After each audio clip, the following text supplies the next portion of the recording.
Hello friends, అందరూ బాగున్నారా? Welcome back to Revathrina YouTube channel.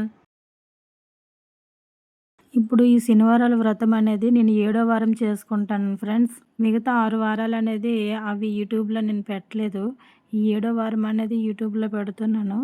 కానీ ఈ పూజ చేసుకున్న రోజులైతే మనసు చాలా ప్రశాంతంగా ఉండేది. చాలా బాగుంటుంది ఈ వ్రతం అనేది. ఈ వ్రతం అనేది నేను అనుకోకుండా చేశాను ఫ్రెండ్స్. ఆ వెంకటేశ్వర స్వామి దయ వల్ల, అతని అనుగ్రహం ఉంటేనే మనం ఏదైనా చేయగలము. సో, ఆ అనుగ్రహం అనేది నాకు కలిగినట్టుంది. అందుకే నేను చేసుకున్నాను ఫ్రెండ్స్ ఈ వ్రతం అనేది. ఈ 6 వారాలు ఎలా చేశానంటే, ఈ 6 వారాలు ఎంత తొందరగా అయిపోయాయో ఫ్రెండ్స్. కానీ పూజ అయితే మాత్రం చాలా బాగుంటుంది ఫ్రెండ్స్. నేను ఎర్లీ మార్నింగ్ 3 లెగుస్తాను ఫ్రెండ్స్. ఇల్లు అవన్నీ క్లీన్ చేసుకునేసరికి పూజకి ఇంకా ప్రసాదాలు వంట అదేంటో గానీ ఈ వ్రతం చేద్దామని అన్నప్పటికీ శుక్రవారం నైట్ పడుకున్నప్పుడు అసలు నిద్ర అనేది సరిగ్గా ఉండదు. ఎప్పుడు 3 అవుతదా లేసి ఈ పనులన్నీ హడావిడిగా చేసుకొని పూజ చక్కగా చేసుకుందాం అన్నట్టు అనిపిస్తది. కానీ ఈ వ్రతం చేయడానికి చాలా ఉత్సాహం అనేది వస్తది ఫ్రెండ్స్. అదేంటో గానీ ఈ స్వామి అనుగ్రహం వల్ల ఏమో కానీ ఒంటికి ఎటువంటి ఇదేముండదు. అలసట గానీ ఏముండదు. ఎంత చేసినా చెయ్యాలి అనిపిస్తది ఈ స్వామి సేవ అనేది. కానీ చాలా బాగుంటుంది ఫ్రెండ్స్. నేను ఫస్ట్ వీక్ చేసేటప్పుడేమో నేను కలశం ఏం పెట్టుకోలేదు ఫ్రెండ్స్. ఏంటంటే ఓన్లీ ఒక వెంకటేశ్వర స్వామి పటం ఒకటే పెట్టుకొని, ఫోటో ఒకటే పెట్టుకొని నేను వ్రతం అనేది చేశాను. కానీ వారానికి ఏంటంటే ఒక్కొక్క వస్తువు అనేది నేను తీసుకున్నాను. ఆ దేవుడి దయ వల్ల అదేంటో ఆ వ్రతం చేస్తే ఒక్కొక్క వీకు ఒక్కొక్కటి కొనుక్కొని చక్కగా అనేది పెట్టుకునేదాన్ని. పూజ అయితే మాత్రం చాలా బాగా అయింది ఫ్రెండ్స్. ఈరోజు 7 ముత్తైదులకి చెప్పి వాళ్ళకి వాయినాలు కూడా ఇవ్వడం అనేది జరుగుతుంది ఫ్రెండ్స్. అది ఈవినింగ్ టైంలో ఇస్తాను ఫ్రెండ్స్. ఇప్పుడు మార్నింగ్ అంటే కుదరదు కనుక వాళ్ళకి ఈవినింగ్ టైమే ఇస్తాను ఫ్రెండ్స్. నేను ఈరోజైతే ప్రసాదాలు ఫ్రెండ్స్ ఏంటంటే దద్దోజనము, లెమన్ రైస్ చేశాను ఫ్రెండ్స్. అంటే ఎక్కువ చేయడానికి కూడా టైం సెట్ అవ్వలేదు. ఈరోజు ఇంకా టెంపుల్కి వెళ్ళాలి. 7వ శనివారం కదా ఫ్రెండ్స్. ఈరోజే లాస్ట్ కనుక అంటే వడ్డీవారం కూడా చేస్తాను. కానీ ఈ వీక్లోనే వెళ్ళాలి వెంకటేశ్వర స్వామి కోవిలకి. సో, మేము ఇక్కడ ఉన్న దగ్గర బాలాజీ టెంపుల్కి అని వెళ్ళాలనుకుంటున్నాం. అందుకనే నేను 2 ప్రసాదాలే చేశాను. ఇంకా మిగతావన్నీ 7 రకాల పళ్ళు అయితే మాత్రం పెట్టుకుంటాను ఫ్రెండ్స్. ఈ పూజ చేసుకుంటే మనసుకి చాలా ప్రశాంతంగా మంచిగా ఉంటుంది ఫ్రెండ్స్. శనివారం రోజు ఈ వ్రతం చేసేటప్పుడు ఖచ్చితంగా మనం ఉదయం అయితే పూజ అంతా అయిపోయిన తర్వాత ఈవినింగ్ అయితే వెంకటేశ్వర స్వామి కోవిలకి అయితే మాత్రం ఖచ్చితంగా వెళ్ళాలి ఫ్రెండ్స్. మీకు దగ్గరలో అందుబాటులో ఉంటే వెళ్ళండి, లేదంటే శివాలయంకి వెళ్ళినా పర్లేదు. మార్నింగ్ ఈ అయ్యవారి సేవ అయిపోయిన తర్వాత ఈవినింగ్ టెంపుల్కి వెళ్ళి అతని దర్శనం తీసుకోవాలి. ఈ పూజ చేసేటప్పుడు అంటే వరలక్ష్మి వ్రతం చేసేటప్పుడు నెక్స్ట్ ఇంకా కొన్ని వ్రతాలు ఉంటాయి. ఆ వ్రతాలు చేసేటప్పుడు ఆ వ్రతంకి సంబంధించిన బుక్కులు ఉంటాయి. అలాగే ఈ స్వామి వ్రతం చేసేటప్పుడు కూడా ఒక బుక్ అనేది ఉంటుంది. కథ చదువుకోవాలి, గోవిందనామాలు చదువుకోవాలి. ఫస్ట్ వినాయకుడి పూజ చేసిన తర్వాత ఇంకా వెంకటేశ్వర స్వామి పూజ అనేది చేసుకోవాలి. ఈ పిండి దీపాలు ఎలా చేయాలంటే కొంచెం వరిపిండి తీసుకోవాలి. వరిపిండి తీసుకున్న తర్వాత అందులో కొంచెం పాలు, నెక్స్ట్ బెల్లము, కొంచెం నెయ్యి అనేది వేసుకోవాలి. ఈ 3 వేసుకొని చక్కగా పాలు కొంచెం ఎక్కువ వేసుకొని ముద్దలాగా చేసుకోవాలి. మన గోధుమ పిండి ఎలా అయితే కలుపుకుంటాం అలాగా మొత్తం ముద్దలాగా కలుపుకొని ఒక 10 మినిట్స్ అలాగా సపరేట్గా పెట్టుకోవాలి. మూత పెట్టుకున్న తర్వాత అది తీసి ఉండలు చేస్తే మాత్రం చాలా చక్కగా వస్తాయి. ప్రమిదలు అనేది ఎటు ఇరగవు, ఏం చేయవు, మంచిగా ఉంటాయి. ప్రమిదలు అయితే చాలా బాగా వస్తాయి. నాకు ఈవినింగ్ వరకు ఉంటాయి. నేను ఈవినింగ్ టైంలో కూడా నేను అందులో దీపాలు అనేవి పెట్టుకుంటాను. చాలా చక్కగా ఉంటాయి. ఎర్లీ మార్నింగ్ నేను తీసినా సరే అవి చక్కగా ఉంటాయి. నాకు ఇంకా అవి తీయాలనిపించదు. చాలా మంచిగా ఉంటాయి అవి. ఆ స్వామి సేవ చేయాలంటే నిజంగా అదృష్టం ఉండాలి. కానీ పూజ అయితే మాత్రం చాలా చక్కగా జరిగింది. మా పక్కింటి ఆవిడైతే ఈ వ్రతం చేయాలనుకుని గత 3 సంవత్సరాల నుంచి చేయాలనుకుంటుంది కానీ చేయలేకపోతుంది ఫ్రెండ్స్. ఏదైనా ఆ దేవుడు అనుగ్రహం ఉంటేనే అవుతుంది కదా. నిజంగా వెంకటేశ్వర స్వామి అనుగ్రహం నాకు ఆ దేవుడు కరుణించినట్టే అనిపించింది. కానీ పూజ అయితే మాత్రము ఎంత ఉత్సాహంగా ఎటువంటి ఇది లేకుండా చక్కగా అయితే చేసుకున్నాను ఫ్రెండ్స్. నేనైతే వెంకటేశ్వర స్వామికి 7 ప్రమిదలనేవి చేసుకున్నాను. అందులో వినాయకుడికొకటి, నెక్స్ట్ ఏమిటంటే శనీశ్వరునికొకటి. ఆ దీపం అనేది సెపరేట్‌గా అనేది నేను తీసి పెట్టుకున్నాను. ఎందుకో నాకు అలా పెట్టుకోవాలనిపించింది. ఆ దేవునికనే ఒక ప్రమిదని నేను సెపరేట్‌గా ఫస్ట్ దీపం అనేది వినాయకుడి తర్వాతేమో శనీశ్వరుని దేవునికి నేను ఆ 2 దీపాలు ఫస్ట్ ముట్టించిన తర్వాత మిగతావన్నీ దీపాలనేవి నేను వెలిగిస్తాను ఫ్రెండ్స్. అదేంటో మరి నాకు ఈ వ్రతం చేసినప్పటి నుంచి నాకు అలానే పెట్టుకోవాలనిపించింది. ఈ దీపాలు ఏంటనంటే నువ్వుల నూనెతోటి లేదనంటే ఆవు నెయ్యితోటి మాత్రం వెలిగించాలి ఫ్రెండ్స్. ఈ వ్రతం అయిన తర్వాత ఒక బ్రాహ్మణునికి పిలిచి బ్రాహ్మణ్ణి ఇంటికి పిలిచి భోజనం అనేది పెట్టాలి. కానీ మన ఇంటికి ఎవరొస్తారు ఫ్రెండ్స్ బ్రాహ్మణ్స్. అందుకననే నేను ఒక జంటనైతే పిలిచి ప్రతి వీకున్న నేను ఆళ్ళకి భోజనం అనేది పెట్టేదాన్ని. కానీ ఇలా ఏడో శనివారం అయితే మాత్రం నేను ఏడుగురికి భోజనాలు పెట్టలేకపోయాను. ఒక్క ఫ్యామిలీకే పెట్టాను నేను భోజనం అనేది. ఎందుకనంటే ఏడుగురికంటే నేను ఒక్కదాన్నే ఉన్నాను. అన్నీ చేసుకోవాలంటే కొంచెం ఇబ్బందవుతది. 7 జంటలకి భోజనాలు పెట్టాలంటే అది చాలా ప్రాసెస్ అది. అందుకనని ఈసారికి ఇలా నెక్స్ట్ టైం ఏంటనంటే నా చక్కగా ఇంకా చేస్తాను. కానీ యాక్చువల్ ఏంటనంటే 7 దంపతులకి 7 వీక్స్‌లో భోజనాలనేది పెట్టాలి. పెట్టాలని అన్నారు. నాకు నిజంగా తెలియదు ఈ వ్రతం చేసేటప్పుడు. మా పక్కింటి వాళ్ళు చెప్పారు. లెమన్ రైస్, దద్దోజనం, నెక్స్ట్ టైం 7 రకాల పళ్ళు అన్నీ పెట్టుకున్నాను ఫ్రెండ్స్. ముందే రెడీ చేసి పెట్టుకున్నాను. అలాగే లడ్డులు, నెక్స్ట్ నువ్వుండలు, 7 నువ్వుండలు, అలాగే ప్రసాదాల మీద ఏంటంటే తులసి ఆకులు అనేది పెట్టుకోవాలి. ఇంకా దీపం అనేది ఇంట్లో మా హస్బెండ్‌తో దీపం అనేది వెలిగించమని చెప్పాను. సో, మా ఆయన దీపం అనేది వెలిగిస్తున్నారు. అతను ఇంట్లోనే యజమాని వెలిగిస్తేనే మంచిది. అందరికీ ఆ పూజ అనేది వర్తిస్తది. నేను అన్నీ రెడీ చేసి పెట్టేసాను. పెట్టేసిన తర్వాత ఇంకా మా ఆయనతో దీపం అనేది వెలిగించమన్నాను. ముందు మా ఆయన ఏంటంటే వినాయకుడి స్వామి, నెక్స్ట్ ఏంటంటే శనీశ్వర దీపాలన్నీ వెలిగించేసారు. ఇంకా నాకు ఇచ్చేసారు. నేను ఇంకా మిగతా అన్ని దీపాలన్నీ వెలిగించాను. దీపాలన్నీ నిజంగా అవి పెడుతున్నప్పుడైతే ఎంత శక్తివంతమైన ఆ కాంతి నిజంగా మన మనసుకి ఎంతో ప్రశాంతత అనేది ఇస్తది ఫ్రెండ్స్. నిజంగా చాలా ఇంట్లో ఒక పాజిటివ్ ఎనర్జీ అనేది ఉంటది ఫ్రెండ్స్. వీడియో కొంచెం లెంతీగా ఉంటది ఫ్రెండ్స్. ఎందుకనంటే విఘ్నేశ్వర స్వామి నామాలు, నెక్స్ట్ వెంకటేశ్వర స్వామి నామాలు, ఆ కథ ఇవన్నీ చదివేసరికి ఈ వెంకటేశ్వర స్వామి పూజకు సంబంధించినవన్నీ చేసేసరికి కొంచెం లెంతీగా ఉంటది ఫ్రెండ్స్. కానీ చూసిన తర్వాత వీడియో లైక్ చేసి సబ్స్క్రైబ్ చేయండి ఫ్రెండ్స్. పూజ అయితే మాత్రం ఫస్ట్ నుంచి లాస్ట్ వరకు చూడండి. నేను ఏవైనా తప్పులు చేసి ఉంటే నాకు కామెంట్ సెక్షన్‌లో తెలియచేయండి.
జ్యోతిని నమః ఓం సుప్రదీపాయ నమః ఓం సుప్రనీలాయ నమః ఓం సురదాక్షాయ నమః ఓం సురారజ్ఞాయ నమః ఓం మహాగణపతాయ నమః ఓం మాన్యాయ నమః ఓం మహాకాలాయ నమః ఓం మహాబలాయ నమః ఓం హేరంబాయ నమః ఓం నంబజఠరాయ నమః ఓం అశ్వగ్రీవాయ నమః ఓం మహోదరాయ నమః ఓం మధుత్కటాయ నమః ఓం మహావీరాయ నమః ఓం మంత్రిణ నమః ఓం మంగళస్వరాయ నమః ఓం ప్రమాదాయ నమః ఓం ప్రథమమాయ నమః ఓం విఘ్నాయ నమః ఓం విఘ్నకర్తాయ నమః ఓం విఘ్నమంత్రాయ నమః ఓం విశ్వనేత్రాయ నమః ఓం విరటాత్మయ నమః ఓం శ్రీపతే నమః ఓం వక్పతే నమః ఓం శృంగారిణి నమః ఓం అశ్రిత వత్సలాయ నమః ఓం శివప్రియాయ నమః ఓం శ్రీఘ్నకారిణ్య నమః ఓం శాశ్వతాయ నమః ఓం బలాయ నమః ఓం బలోదితాయ నమః ఓం భవద్మజాయ నమః ఓం పురాణ పురుషాయ నమః ఓం కృష్ణే నమః ఓం పుష్కరోత్తప్త వరిణ్య నమః ఓం అగ్రగణ్యాయ నమః ఓం అగ్రపూజ్యాయ నమః ఓం అగ్రగామిన్య నమః ఓం మంత్రకృతే నమః ఓం చామికార ప్రభాయ నమః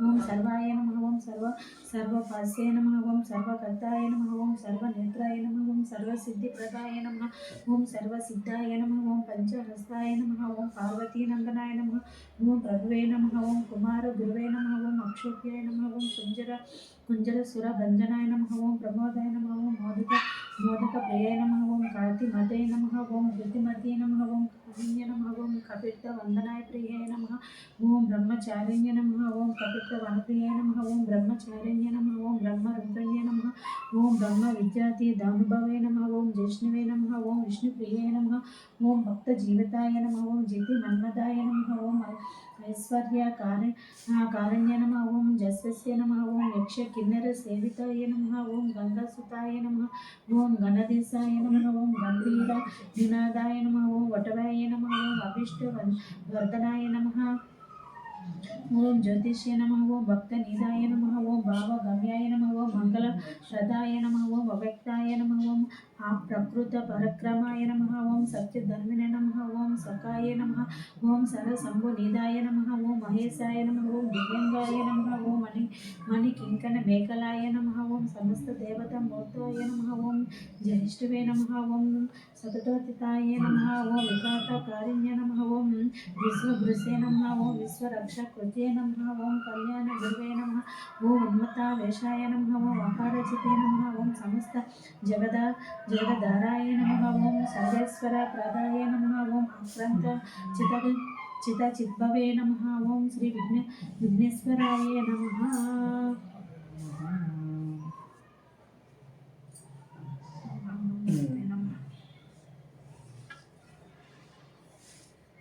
ఇప్పుడు గోవింద నామాలు తులసిపత్రి నువ్వు తొందరకి ఏనాను నేను అన్ని చదువుకుని అయిపోతాను స్లోగా ఎక్కువ. గోవింద హరి గోవింద గోకుల నందన గోవింద గోవింద హరి గోవింద గోకుల నందన గోవింద శ్రీనివాస గోవింద శ్రీ వెంకటేశ గోవింద భక్తవత్సల గోవింద భగవతి ప్రియ గోవింద గోవింద హరి గోవింద వెంకటరమణ గోవింద నిత్య నిర్మల గోవింద నీలమేఘ శ్యామ గోవింద పురాణ పురుష గోవింద పుండరీకాక్ష గోవింద గోవింద హరి గోవింద వెంకటరమణ గోవింద నందనందన గోవింద నవనిత చోర గోవింద పశుపాలక శ్రీ గోవింద పాప విమోచన గోవింద గోవింద హరి గోవింద గోకుల నందన గోవింద దుష్ట సంహార గోవింద దురితి నివారణ గోవింద శిష్ట పరిపాలక గోవింద కష్ట నివారణ గోవింద గోవింద హరి గోవింద వెంకటరమణ గోవింద వజ్రమగుటధర గోవింద వరహరమూర్తి గోవింద గోపిజనలోల గోవింద గోవర్ధనోత్తర గోవింద గోవింద హరి గోవింద వెంకటరమణ గోవింద దశరథ నందన గోవింద దశముఖమర్దన గోవింద పక్షివాహన గోవింద పాండవ ప్రియ గోవింద గోవింద హరి గోవింద వెంకటరమణ గోవింద మస్తు కుర్మా గోవింద, మధుసూదన హరి గోవింద, వరాహ నరసింహ గోవింద, వామన భృగ్రమ గోవింద, గోవింద హరి గోవింద, వెంకటరమణ గోవింద, బాలరామనుజ గోవింద, బౌద్ధ కల్కిధర గోవింద, వేణుగాన ప్రియ గోవింద, వెంకటరమణ గోవింద, గోవింద హరి గోవింద, వెంకటరమణ గోవింద, సితనాయక గోవింద, శ్రిత పరిపాలక గోవింద, దరిద్ర జన పోషక గోవింద, ధర్మ సమస్తభక గోవింద, గోవింద హరి గోవింద, వెంకటరమణ గోవింద, అనాథ రక్షక గోవింద, ఆపద బంధవ గోవింద, శరణగద వస్తల గోవింద, కరుణ సాగర గోవింద, గోవింద హరి గోవింద, వెంకటరమణ గోవింద, కమలదలాక్ష గోవింద, కామిత ఫలద గోవింద, పాప వినాశక గోవింద, పాహి మురారే గోవింద, గోవింద హరి గోవింద, వెంకటరమణ గోవింద, శ్రీముద్రకింత గోవింద, శ్రీవస్తకింత గోవింద, ధరిణ నాయక గోవింద,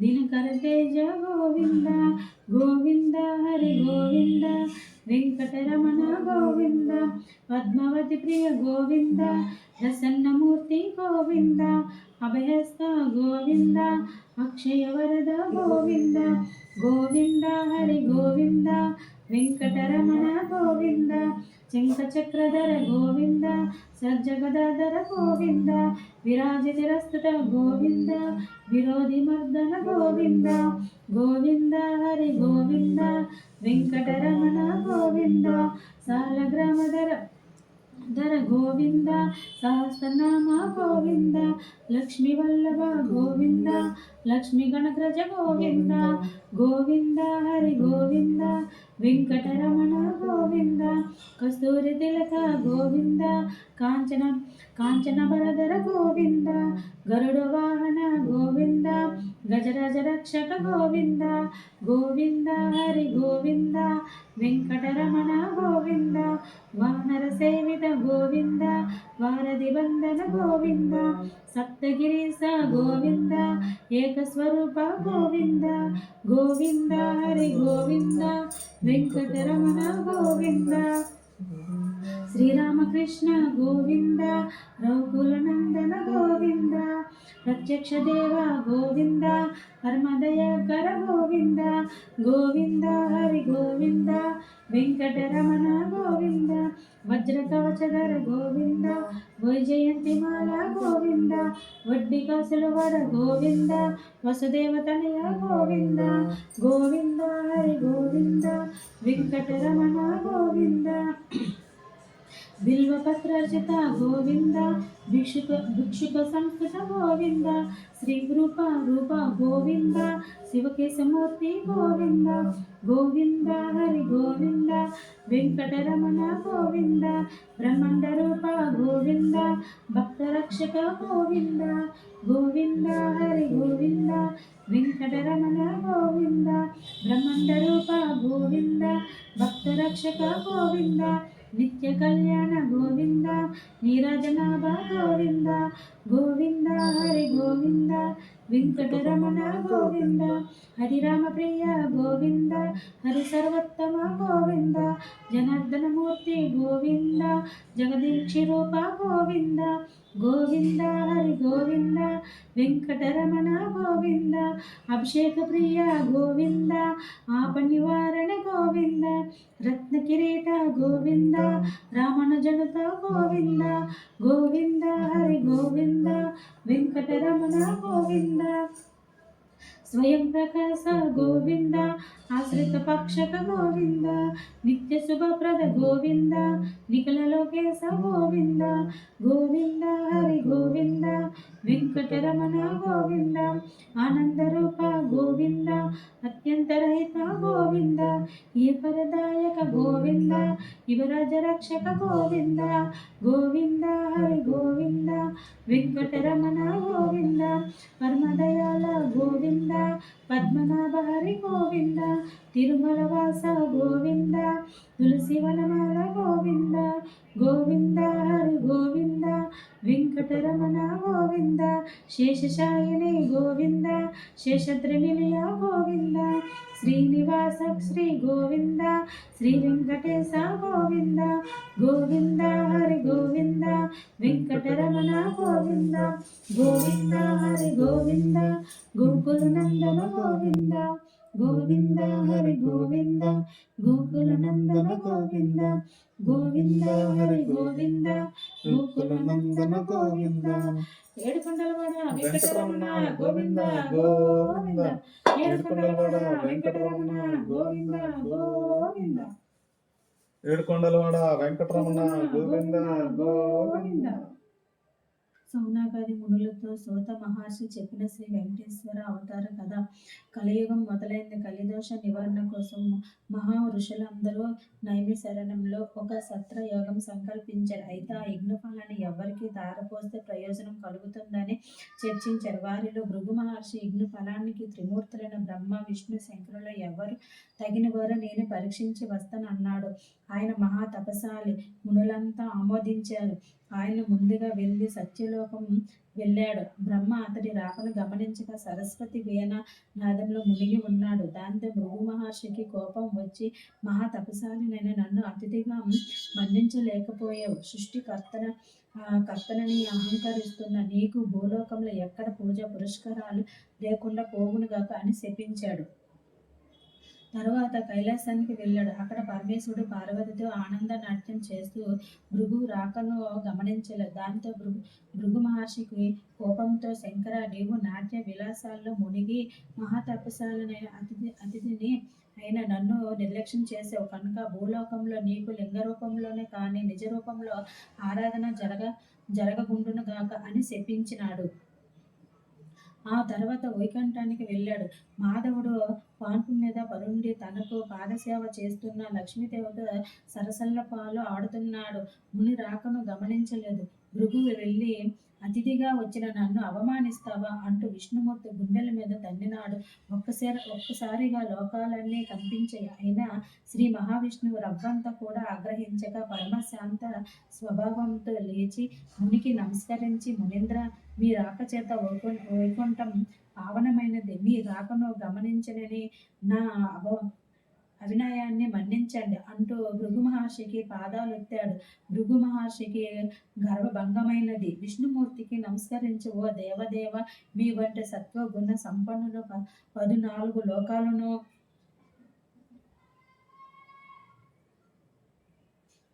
లేరు.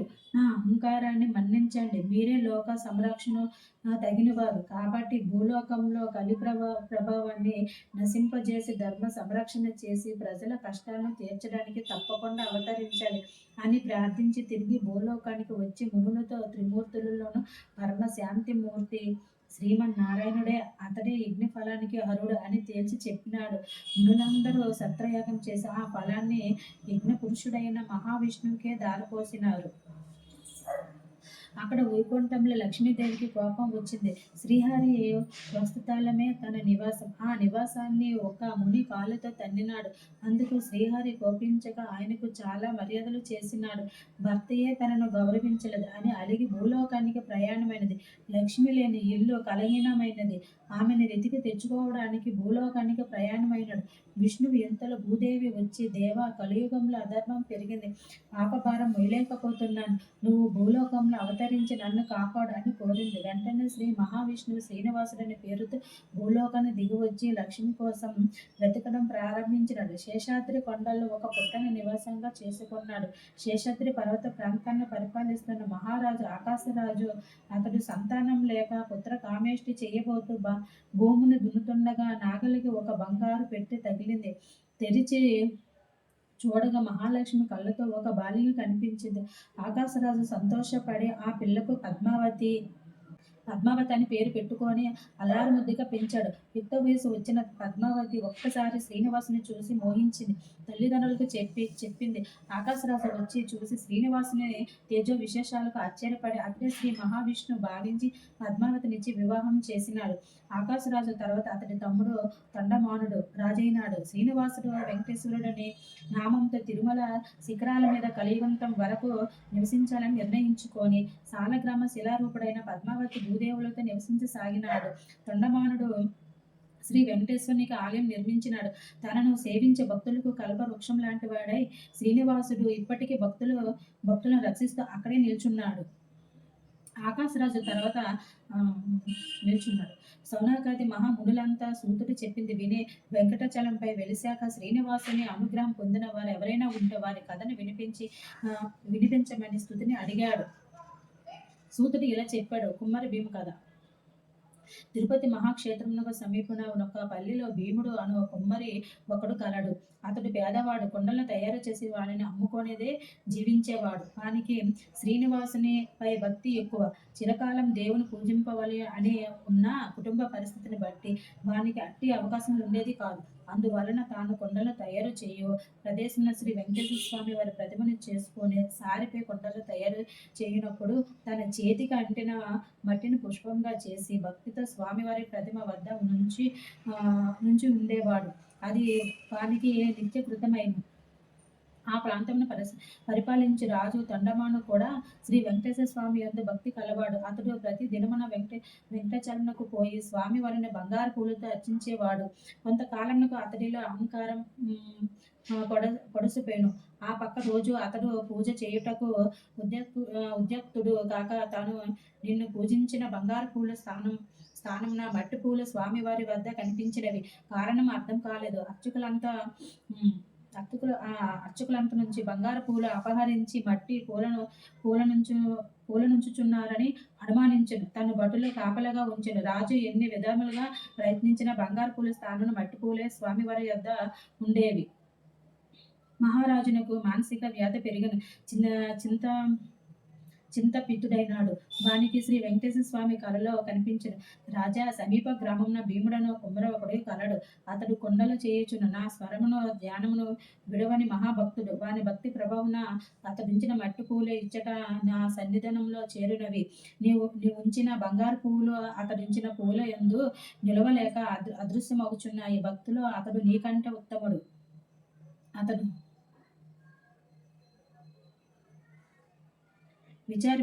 విచారింపము అని పోరాడించాను. తనను మించిన భక్తుడు ఒకడు ఉన్నాడని స్వామివారు చెప్పిన మాటలు పరిశీలించుటకే వెంకటాచలంనకు సమీపనున్న పల్లిలో భటులతో కలిసి తిరగసాగిన. ఒక పల్లిలో సారిపై కొండ నుంచి త్రిప్పుచు చేతికి అంటిన మట్టిని పుష్పంగా చేసి సమీపనున్న శ్రీ వెంకటేశ్వర స్వామి వారి ప్రతిమకు సమర్పించుతున్న భీముని చూసి ఆశ్చర్యపడను. రాజు భీముని సమీపించి, ఓయి, నీవు స్వామి మట్టి పూలతో పూజించడం ఎలా?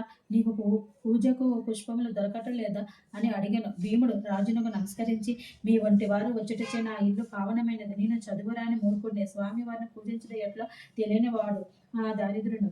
కుండలు చేయనిదే నా కుటుంబమునకు గడవదు కావున నేను ఉదయం నుండి సాయంకాలం వరకు కొండలు చేయక తప్పదు.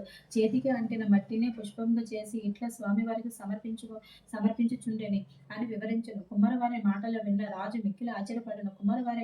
కుమ్మరవారిని భక్తికి మెచ్చి వానికి నమస్కరించి తన రాజ్యంలోకి పోయిన. ఆ తర్వాత కొంతకాలంలో భీముడు శరీరంగా వైకుంఠముకు చేరను. శ్రీ వెంకటేశ్వర స్వామి భీముని భక్తికి మెచ్చే, ఇక నుండి నా ఉదయం ప్రసాదం మట్టి పాత్రలో నివేదింపవలెనని తొండమాను మహారాజునకు కలలో కనిపించి చెప్పాను. ఈనాటికి స్వామివారి సన్నిధిలో ఆచారము పాటించుచు ఓడు అనే ప్రసాదంను మట్టి కుండలతోనే నివేదన చేయుచు ఆరాధించుచున్నారు. తొండమానుడు శ్రద్ధ భక్తులతో శ్రీ వెంకటేశ్వర స్వామిని అర్చించుచ నిత్యోత్సవములు, రథోత్సవములు, సమరాధనలు మునుగు వాగిని జరిపించుచు మరో జన్మల విష్ణులోకమును చేరను. శ్రీ వెంకటేశ్వర సమాధి. ఒక్కసారి శనీశ్వరునికి మానవులు ఎవరు తనని భక్తితో సేవించడం లేదనే భయంతో మాత్రమే పూజిస్తున్నారని విచారం కలిగింది. అప్పుడు వెంకటేశ్వరునికి తపస్సు చేయగా ఆయన సాక్షాత్కరించారు. స్వామి, నా పేరు వింటే ప్రజలు భయపడుతున్నారు. ఆ భయం పోవడానికి ఇక నుంచి నాకు ప్రీతి అయిన శనివారం నాడు నన్ను ధ్యానించి ఆరాధించి ఆపైన నిన్ను పూజించిన వారికి సర్వదేవతలు పూజించిన ఫలం ఆ ఒక్క రోజులనే రావాలి అని కోరినాడు. అందుకు స్వామి చిరునవ్వు నవ్వి, నీ కోరిక సంశయంగానే ఉంది. అసలు నీకు నాకు భేదం ఏముంది? 6 వారాలు దాటాక 7వ వారం అంటే ఇష్టపడతావు. నేను 6 కొండలు దాటాక 7వ కొండ మీద ఉంటాను. నీవు నీలవరునివి, నేను ఆవరుణ్ణి. నువ్వు సమస్త గ్రహానివి, నేను సప్తగిరీశుడిని. సామాన్య మానవులకి ఈ విశేష విషయాలు తెలియక నువ్వంటే భయపడుతున్నారు. నిన్ను నన్ను వేరుగా చూస్తున్నారు. నువ్వు కోరిన వరాన్ని అనుగ్రహిస్తున్నాను. ఏ భక్తుడు 7 శనివారాల పాటు నిన్ను ముందుగా పూజించి ఆ తర్వాత నన్ను పూజిస్తూ సప్త శనివారం మహావ్రతంగా ఆచరిస్తారో వారు సమస్త శని దోషాల నుంచి వారు విముక్తులే సౌఖ్యాన్ని పొందుతారు. ఆయు ఆరోగ్యాలని సకల శ్రేయస్సులను పొందుతారు. ఇందులో సంశయం ఏమీ లేదు అని వరమిచ్చాడు. సౌనకాది మహామునులంతా సూతుడు చెప్పింది విని చాలా ఆనందించి ఈ సప్త శనివార వ్రతం ఆచరించి శ్రీనివాసుని అనుగ్రహం పొందిన వారు ఎవరైనా ఉంటే వారి కథను వినిపించుమని అతనిని అడిగారు. సూతుడు చెప్పడం ఆరంభించాడు. దేవదత్త దంపతుల శనివార వ్రత కథ. పూర్వకాలం కాంచీపురంలో దేవదత్తుడని ఒక బ్రాహ్మణుడు ఉండేవాడు. అతడు వేదాంగ పారంగతుడు. అతని భార్య మాలిని. వారిద్దరూ అతిథుల్ని అభ్యాగతుల్ని ఆదరిస్తూ గృహస్థ ధర్మాన్ని పాటిస్తుండేవారు. వారికి శ్రీ వెంకటేశ్వర స్వామి ఇలవేలుపు. ఒకనాడు వారింటికి కాశీయాత్ర చేసి వచ్చిన ఒక బ్రాహ్మణోత్తముడు వచ్చాడు. ఆ దేవదత్తుడు దంపతులు ఆయనను సాక్షాత్తు వెంకటేశ్వర స్వామిగా భావించి అతిథి మర్యాదలు చేశారు. భోజనాంతరం ఆ బ్రాహ్మణుడు వారి జాతకాలు పరిశీలించి చూసి జాతకం ప్రకారంగా దేవదత్తునికి శని దోషం వల్ల అపమృత్యువు కలిగే సూచనలు కనబడుతున్నాయని, ఆ అపమృత్యు దోషాన్ని పరిహారం కోసం సప్త శనివారం వ్రతం చేశాడు. శనీశ్వరునికి ఇటు శ్రీ వెంకటేశ్వర స్వామిని భక్తిగా ఆరాధించవలసిందని చెప్పాడు. అమ్మ, నీవు శ్రద్ధ వహించి నీ భర్తను కూడా సప్త శనివారం వ్రతం చేయడానికి ప్రోత్సహించి నీ సౌభాగ్యాన్ని నిలుపుకోసమా అని హెచ్చరించినాడు. సప్త శనివారం వ్రతాన్ని విధానాన్ని బోధించాడు. దేవదత్తుడు ఆ శనివారం బ్రహ్మముహూర్తాన లేచి స్నాన సంధ్య ధ్యాన సంధ్యలు నిర్వర్తించి ఇంటిలో ఈశాన్య భాగాన పూజాపటం పెట్టి మండపం వేసి శ్రీ వెంకటేశ్వర స్వామి చిత్రపటం పెట్టి నైవేద్యానికి కొబ్బరికాయలు, అరటిపళ్ళు, నల్ల ద్రాక్ష పళ్ళు, 7 చిగుళ్ళు ఉండలు సిద్ధం చేసుకొని ఉదయం పూజ చేసి ఒక బ్రాహ్మణుని పిలిచి ఆయనకు భోజనం పెట్టి ఆపైన వారు భుజించి మొదటి రోజు వ్రతం యథావిధిగా నిర్వర్తించారు. ఆ విధంగా వరుసగా 7 వారాల శనివారాల పాటు వ్రతాన్ని భక్తి శ్రద్ధలతో కొనసాగించారు. 7వ శనివారం వ్రత పరిసమాప్తి చేసి భోజనం చేసి కొంతసేపు శ్రీ వెంకటేశ్వర స్వామి మహిమలు స్మరించుకుంటూ నిద్రించారు. ఆ దంపతుల భక్తికి శ్రద్ధలకు పూజ విశేషాలకు ప్రసుడైన శ్రీ వెంకటేశ్వర స్వామి మాలిని దేవి స్వప్నంలో సాక్షాత్కరించి, ఓ పరమాసాధ్వి, మీ దంపతులు ఇద్దరు శ్రద్ధ భక్తులతో చేసిన సప్త శనివారం వ్రతానికి నాకు చాలా సంతృష్టి కలిగింది. ఆ వ్రత ప్రభావం వల్ల నీ భర్తకు శని దోషం, అపమృత్యు భయం కూడా తొలగిపోయి అతనికి రాబోయే జన్మలోని ఆయుర్జయాన్ని ఈ జన్మలోనికి తీసుకువచ్చి ఇతన్ని పూర్ణయోద్ధం అలవాటుని చేశాను. మీరిద్దరూ సుఖ సంతోషాలతో ఆనందంగా 100 ఏళ్ళు జీవించి ధర్మార్థం కామ మోక్షాలనే 4 పురుషార్థులుగా సాధించుకుంటే మీ మానవ జన్మస్థ సార్థకం చేసుకోండి అని దీవించి అదృష్టమైనాడు. వెంటనే ఆమె లేచి భర్తను లేపి స్వప్న వృత్తాన్ని వినిపించింది. ఆయన కూడా సంతోషించి భార్యను అభినందించాడు. ఒక శుభముహూర్తం ఆ దంపతులిద్దరు శ్రీ వెంకటేశ్వర స్వామి దర్శనార్థమై తిరుపతి కొండకు వెళ్లి మొక్కులు తీర్చుకొని ఆ స్వామిని మనసారా స్తుతించి ప్రసాదం స్వీకరించి తిరిగి వచ్చారు. ఇంటికి వచ్చాక బ్రాహ్మణులు పిలిచి అన్న సంతర్పణ చేసి బ్రాహ్మణ ఆశీర్వాదాలు పొందారు. జీవితాంతం వరకు యథాశక్తిగా శ్రీ వెంకటేశ్వర స్వామి సేవ చేస్తూ చివరికి శ్రీ స్వామి సన్నిధ్యాన్ని పొందారు. కౌల శ్రీ వెంకటనాయక అని పెద్దలు సూచి, కలియుగంలో శ్రీ వెంకటేశ్వర స్వామిని మించిన అలాగే దైవం లేడు. ఈ సప్త శనివారం వ్రతంతో ఆయన ఆరాధించిన వారికి శని దోషాలు తొలగి శ్రీ స్వామి అనుగ్రహం లభిస్తుందని సూతుడు సౌనకాది మహామునులకు వినిపించారు. శ్రీ స్వామి వారికి మిక్కిలి ఇష్టమైన ఈ శనివారం వ్రతం చేసిన వారికి ఉన్న కష్టములు తీరు, గ్రహ బాధలు పోవును, సంపదలు భోగములు కలుగును, వారికి వారి కుటుంబములకు సర్వ శుభములు కలుగును. శని వ్రతము ఆచరించిన వారికి అసాధ్యమే లేదు. ఈ కలియుగంలో శనివారం వ్రతం మానవులకు కల్పవృక్షం వంటిది. శనివారం వ్రతం చేసి స్వామి వారిని అర్చించి స్తుతించి ఈ కథను చదువుకొని వారు ధన్యులు. కావున మనము ఆధారమున యథాశక్తిగా శనివారం వ్రతం ఆచరించి శ్రీ వెంకటేశ్వర స్వామి వారి అనుగ్రహం పొందడం కాక లోకాస్తు సమస్త సుఖనో భవంతు. వేడుకొండలవాడ వెంకటరమణ గోవింద గోవింద. వేడుకొండలవాడ వెంకటరమణ గోవింద గోవింద. వేడుకొండలవాడ వెంకటరమణ గోవింద గోవింద. తీసుకును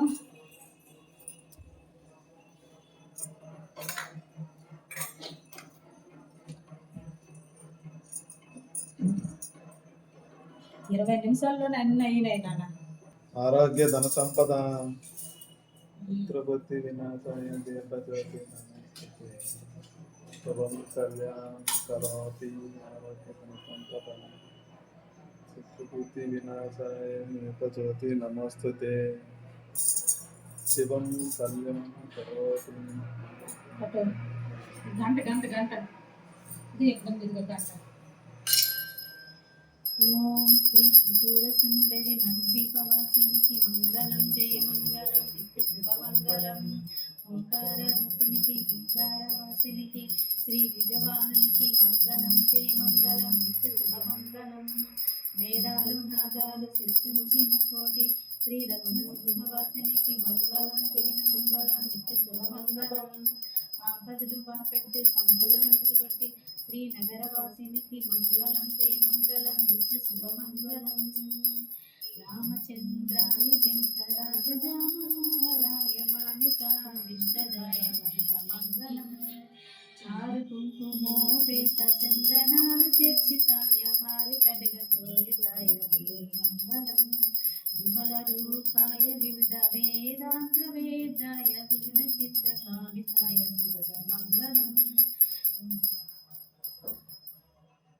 రామదాసు మృదుల హృదయ తామరాసి నివాసాయ స్వామి భద్రగిరివరాయ మంగళం దివ్య మంగళం దివ్య మంగళం. వేడుకొండలవాడ వెంకటరమణ గోవింద గోవింద. పదముక్కులవాడ నాదరక్షక జన పోషక.